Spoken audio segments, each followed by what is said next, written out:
The anniversary candle flickered against the polished mahogany, casting long shadows over Julian's handsome face. He leaned across the table, his fingers grazing my wrist with a practiced, suffocating tenderness. My vision blurred as I tried to focus on his moving lips. I felt distant, like a guest in my own body. When we reached the car, a sharp realization pierced my mental fog. I forgot my purse at the restaurant and went back to get it. Suddenly, the manager whispered to me, "I'll show you the security footage, but don't faint when you see it." What my husband did in the video made my legs weaken. It turns out that my life was a curated stage. Samuel, the manager, led me into a cramped back office that smelled of stale coffee and cold iron. He locked the heavy door with a definitive click that echoed in my chest. On the monitors, the dining room looked like a dollhouse under clinical fluorescent light. My heart hammered against my ribs as Samuel rewound the tape to the moment I had excused myself. I watched my empty chair and my expensive leather bag. Julian didn't look like a grieving or worried husband. He looked like a predator waiting for the forest to go silent. He scanned the room with a terrifying, predatory precision. The footage showed Julian reaching for my purse with the fluid grace of a professional thief. He didn't hesitate or fumble. His hand dipped into the side pocket and retrieved the small white bottle of my daily supplements. Across from him, his mother watched with a cold, approving smile that made my skin crawl. Julian unscrewed the cap and dumped my medicine into a napkin on his lap. He replaced the pills with identical capsules from a clear plastic bag hidden in his jacket. It was a rhythmic, rehearsed choreography of betrayal. He was poisoning the very mind I used to build my company. Samuel placed the original bottle on the desk between us, his face pale and tight. He explained that he had seen Julian dump the real pills in the restroom trash earlier. The new capsules weren't vitamins at all. They were potent psychotropic drugs designed to induce confusion, memory loss, and vivid hallucinations. My recent episodes weren't a medical mystery or a sign of early-onset dementia. They were a calculated chemical assault. Julian wasn't trying to heal me. He was manufacturing my insanity to seize my logistics empire. The room felt suddenly cold, as if the air itself had turned to ice. My phone vibrated on the desk, the screen flashing with a photo of Julian's smiling face. I stared at the device, feeling a new, icy clarity replace the drug-induced haze. I answered with a voice that sounded remarkably steady, even to my own ears. I told him the manager found my bag and I was heading home. He sounded relieved, his tone dripping with a counterfeit concern that now made my stomach churn. I thanked him and hung up, my hands trembling with a rage I had never known. I wasn't just a victim anymore.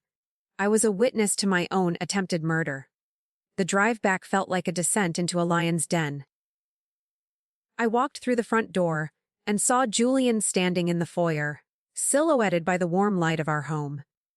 He held a glass of water and the poisoned bottle, his eyes searching mine for any hint of suspicion. I slumped my shoulders and let my gaze drift, playing the role of the broken wife he expected. I took the pill he offered and hid it under my tongue with a practiced sleight of hand. He kissed my forehead, unaware that the woman he thought he had destroyed was finally wide awake. Julian's gaze lingered on my throat as I swallowed the fake pill. The silence in the bedroom felt heavy, like a shroud being draped over my senses. He reached out to stroke my hair, his touch sending a cold shiver down my spine. I forced a drowsy smile, leaning into his hand to sell the lie. He whispered that everything would be better soon. I watched him leave the room through half-closed lids. He locked the bedroom door from the outside. I waited until his footsteps faded down the hall before spitting the capsule into a tissue. The chemical smell was acrid, burning the back of my throat. I tucked the evidence into a hidden slit in my mattress. My mind raced with the terrifying reality of my confinement. I needed to find a way out, but the windows were sealed shut. Julian had turned our sanctuary into a high-tech cage. I heard a low, rhythmic scratching sound coming from the wall. I pressed my ear against the cold plaster, listening to the faint mechanical whirring. It wasn't mice or old pipes. It was a speaker. A distorted voice began to whisper my name in a haunting loop. The sound was designed to trigger paranoia during the peak of the drug's effect. My hands shook as I realized how deep the psychological torture went. They weren't just stealing my money. They were trying to erase my soul. The whispering grew louder and more aggressive. I grabbed a heavy bronze lamp from the nightstand and smashed the drywall behind the bed. Shards of plaster flew as I tore into the insulation. I found a small black box wired directly into the house's power grid. It was a professional-grade audio transmitter. I ripped the wires out, plunging the room into a sudden, deafening silence. My heart hammered against my ribs like a trapped bird. Then, the bedroom door handle began to turn slowly and deliberately. Julian stood in the doorway, his expression unreadable in the dim light. He looked at the hole in the wall, and then at the lamp in my hand. His eyes narrowed, but he didn't move toward me. He asked if I was having another episode. I dropped the lamp and began to cry, pretending to be terrified of the shadows. He walked over and held me, his heart beating steadily. He believed I was finally breaking under the pressure of the noise. I heard voices, Julian. I sobbed into his chest, feeling the hard outline of a phone in his pocket. He smoothed my hair, telling me the doctor would arrive in the morning. He didn't know I had felt his phone vibrate with a message from Brooke. I needed to see that text to confirm the timeline of their plan. He led me back to bed, tucking the covers around me like a child. He left the door open this time. I waited 10 minutes before creeping toward the top of the stairs. The house was a labyrinth of secrets and hidden agendas. Downstairs, the light in Julian's study was still on, casting a golden glow across the foyer. I heard him laughing quietly with someone on the phone. He mentioned a board meeting and a final signature. I realized the clock was ticking faster than I thought. Then, I saw my mother-in-law standing at the bottom of the stairs. Eleanor stood in the shadows like a gargoyle carved from ice. Her silk robe hissed against the floor as she moved toward the banister. I froze, my bare feet pressing into the cold wood of the landing. She didn't ask why I was out of bed. She simply pointed toward my room with a bony, manicured finger. Her eyes held a cruel glint of triumph that chilled me. I realized she wasn't just a witness, she was the architect. I retreated into the dark bedroom, my pulse thundering in my ears.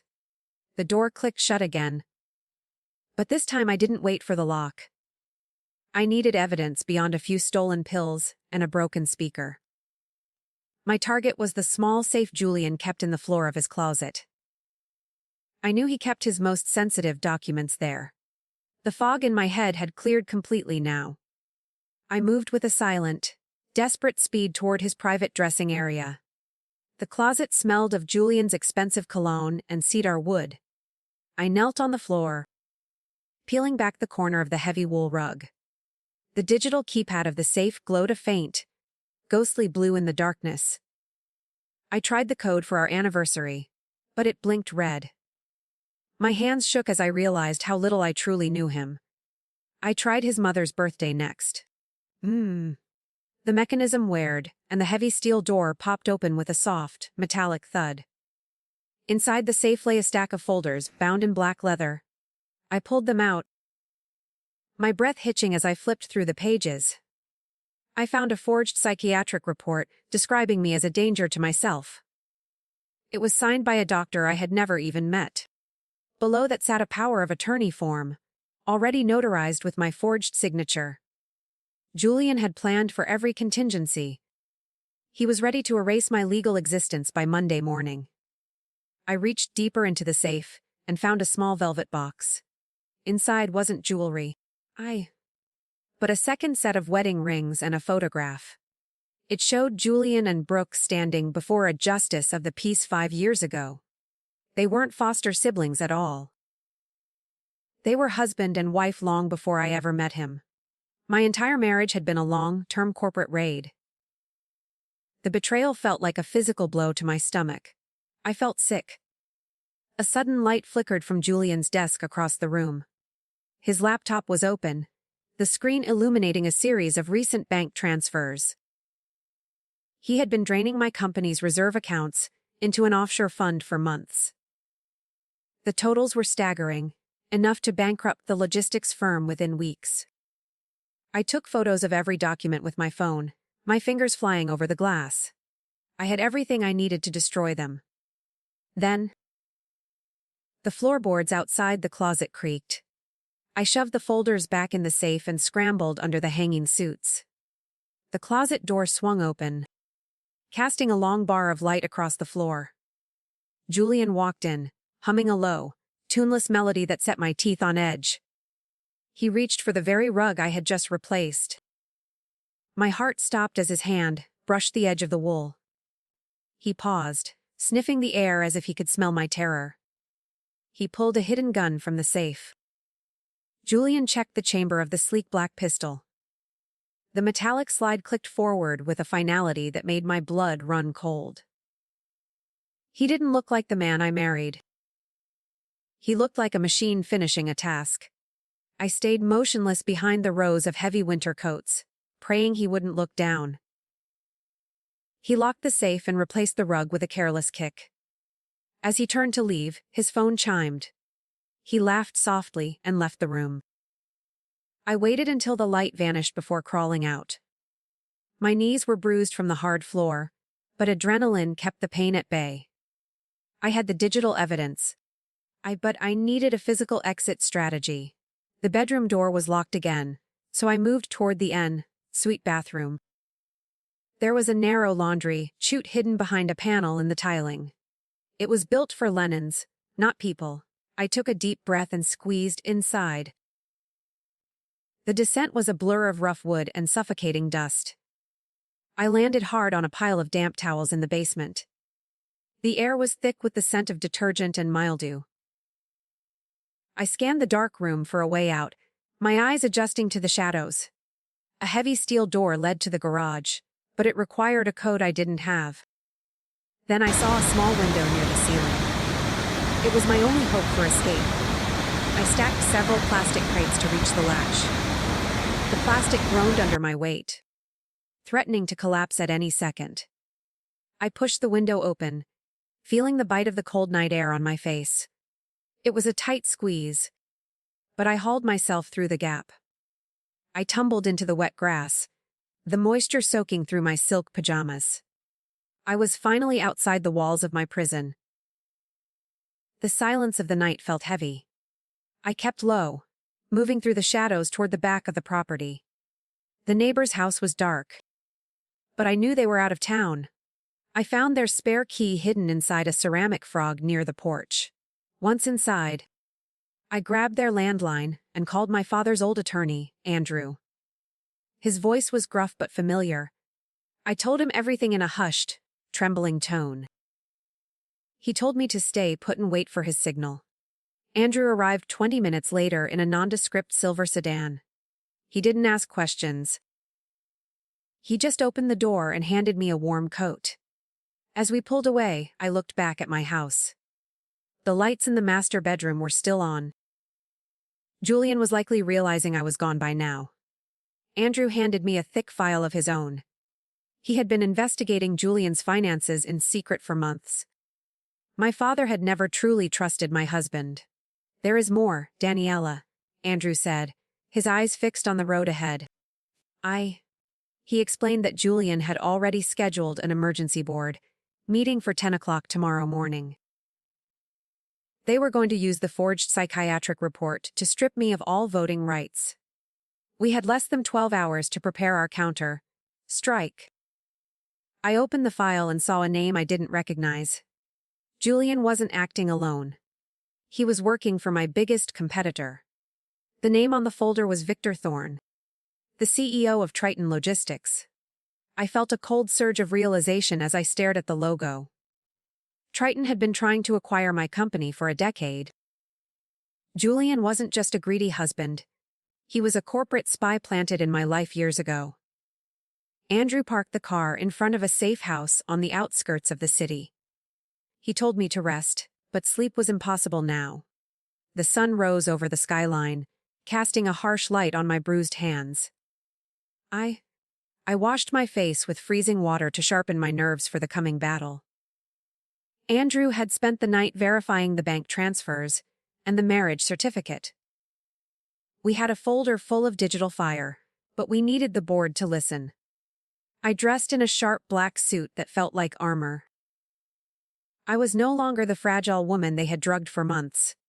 By 9 o'clock, we were parked outside the glass tower of my company headquarters. Security was tight, and I saw Julian's personal driver waiting near the main entrance. We used the service elevator to bypass the lobby and reached the executive floor unnoticed. My heart hammered against my ribs, but my mind was a frozen lake. I could see the board members gathering in the conference room through the tinted glass. Julian was already at the head. I watched from the shadows as Julian placed the forged medical report on the table. He looked somber, pretending to be a man grieving his wife's sudden mental collapse. The board members nodded, their faces filled with pity and manufactured concern. Brooke sat beside him, playing the role of the supportive sister with chilling perfection. They were minutes away from a vote that would end my career. I signaled Andrew that it was time to move. I pushed the double doors open and stepped into the room with measured steps. The silence that followed was heavy and immediate, like a physical weight on the air. Julian's face drained of color as he gripped the edge of the table. He tried to stand, but his legs seemed to fail him for a moment. I didn't say a word as I walked to my chair. I simply stared at him until he finally looked away. "Daniela, you should be at home resting," Julian said, his voice trembling with a fake warmth. He gestured toward the doctor standing in the corner, a man I now recognized. I pulled my phone out and connected it to the large projection screen. The security footage from the restaurant filled the room in high definition. Every board member saw Julian swap my pills while his mother laughed. The collective gasp was the sweetest sound I had ever heard. Julian tried to lung for the laptop, but Andrew blocked his path with a firm hand. I played the audio recording of the micro, speakers next, the whispers filling the silent room.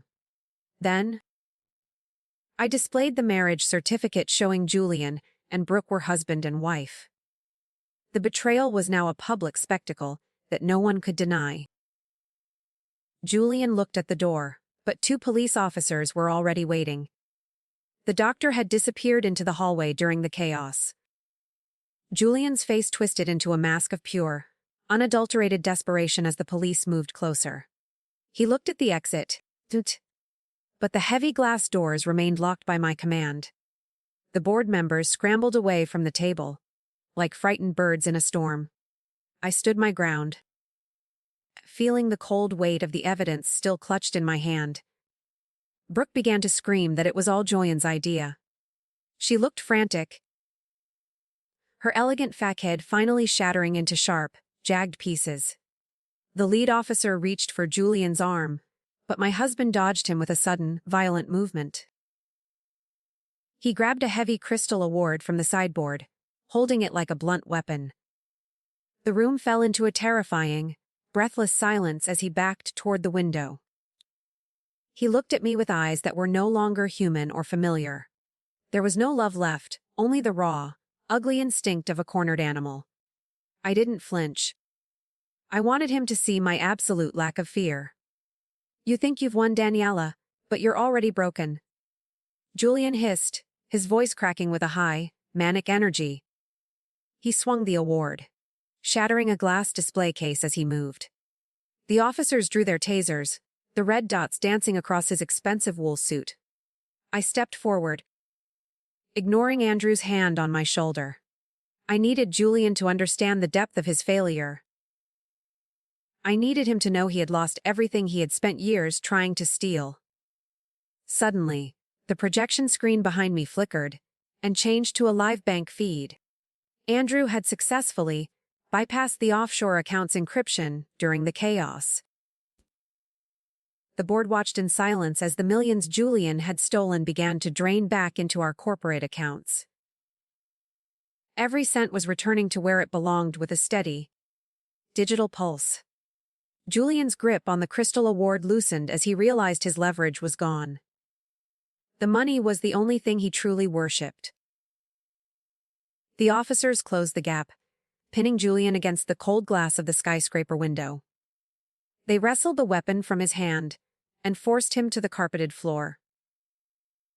The sound of the handcuffs clicking shut was the most satisfying noise I had ever heard.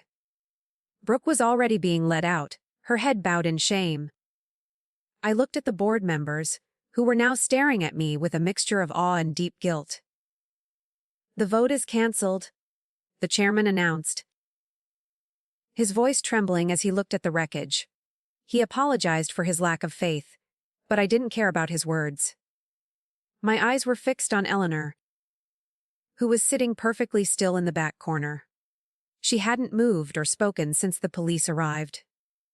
She looked at me with a terrifying, vacant stare that suggested she had one more card to play. My victory felt suddenly hollow and very fragile. I walked over to my mother-in-law, the scent of her expensive perfume now nauseating. She didn't blink as I leaned down to whisper in her ear. I told her that her son was going to spend the rest of his life in a cell. She smiled then, a thin and bloodless line that didn't reach her cold eyes. She reached into her small silk clutch and pulled out a single, crumpled photograph. It was an image of my father. The photo showed my father sitting in a hospital bed, looking frail and confused. He was holding a document that I had never seen before in my life. The date on the bottom was the day before he died, in that sudden car accident. Eleanor leaned in, her voice a sharp and deadly needle. She whispered that Julian wasn't the only one who knew how to use chemicals. My heart stopped as the implications of her words sank into my mind. I grabbed the photo from her hand, my fingers trembling with a new and visceral terror. My father's death had been ruled a tragic accident for 3 long years. Now, I saw the same white supplement bottle on his bedside table in the picture. The same bottle Julian had been using to slowly erase my own sanity.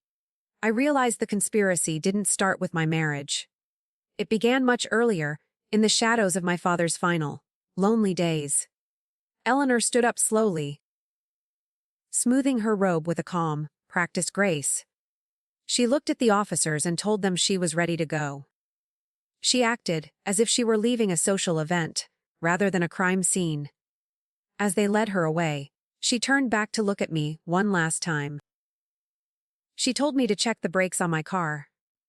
I watched her go, knowing the nightmare was far from over. I felt cold. I dropped the photograph of my father, the edges curling against the cold boardroom carpet. The officers escorted Eleanor out. Her posture remained regal, even in the face of absolute ruin. I felt a sudden, sharp pressure in my chest that had nothing to do with the drugs. Andrew moved to my side, his face etched with a deep, silent concern. He saw the photo and understood the implication immediately. We weren't just fighting for my company anymore. We were hunting for my father's killer. We bypassed the main lobby and headed straight for the basement level of the tower.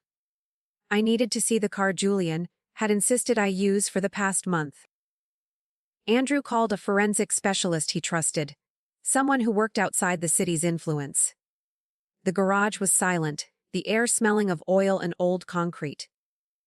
I found the black sedan parked in its usual executive spot. My hands shook as I reached for the door handle. I felt like the car was a bomb. The specialist arrived within minutes, carrying a heavy case of diagnostic tools and bright shop lights. He crawled under the vehicle while Andrew and I stood in the heavy silence.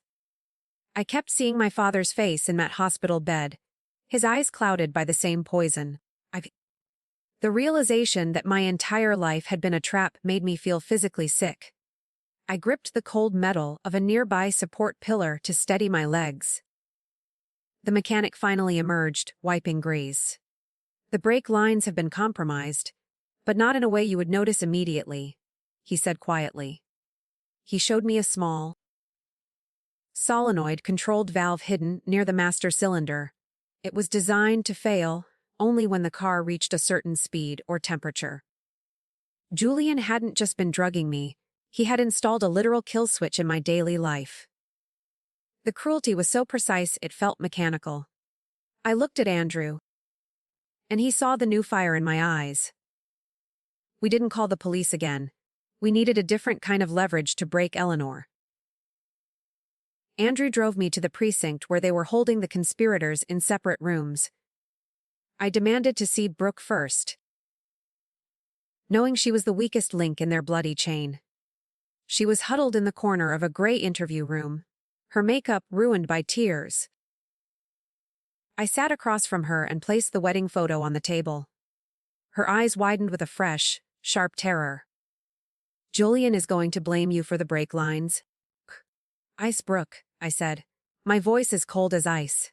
I watched her breath hitch as she stared at the photograph of my father. I told her that if she didn't talk now, she would be the one facing murder charges.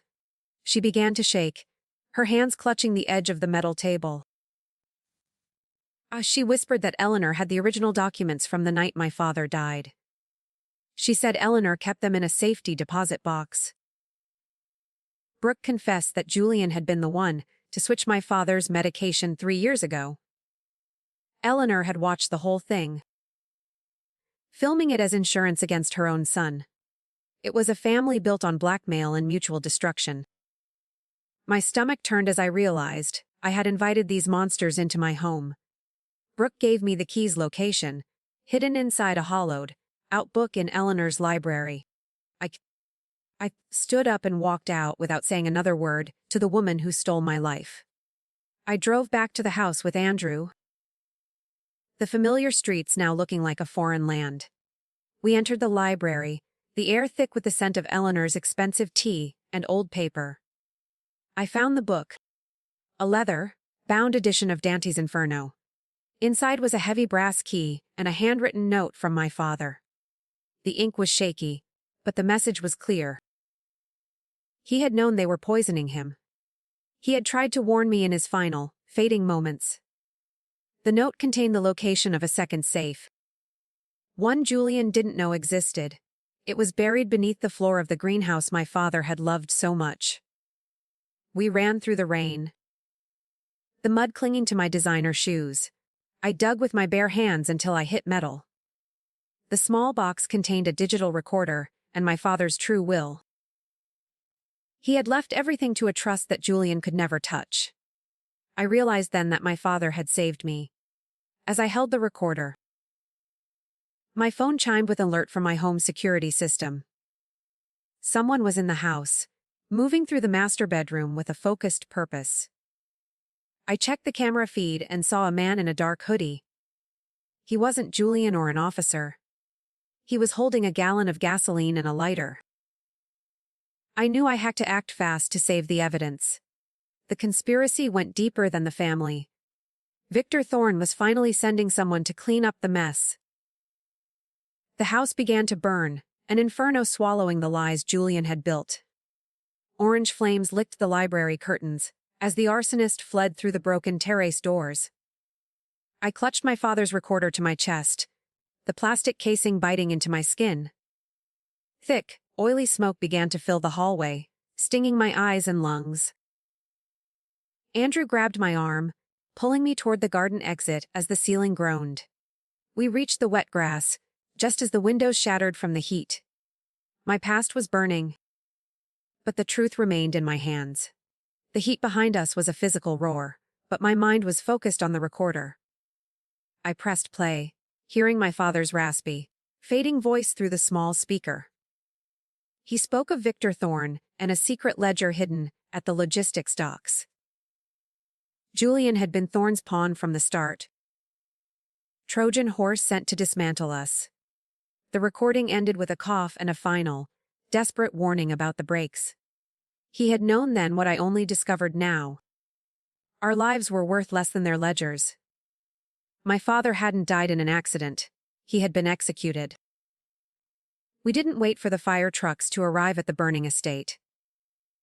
Andrew drove like a man possessed, weaving through the late night traffic toward the industrial harbor. The docks were a labyrinth of rusted shipping containers and flickering yellow floodlights. I felt a cold, sharp resolve replace my fear as we approached Warehouse 14. This was Thorne's territory, but it was built on my family's land. I held the heavy brass key like a dagger in the dark. Inside the warehouse, the air smelled of salt and diesel exhaust. We found the hidden floor safe beneath a heavy wooden crate marked for export.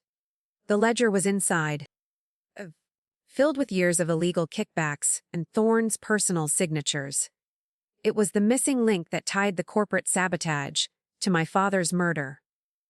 As I turned the final page, a shadow fell across the concrete floor. Victor Thorne stood in the doorway, a silenced pistol held steady in his hand.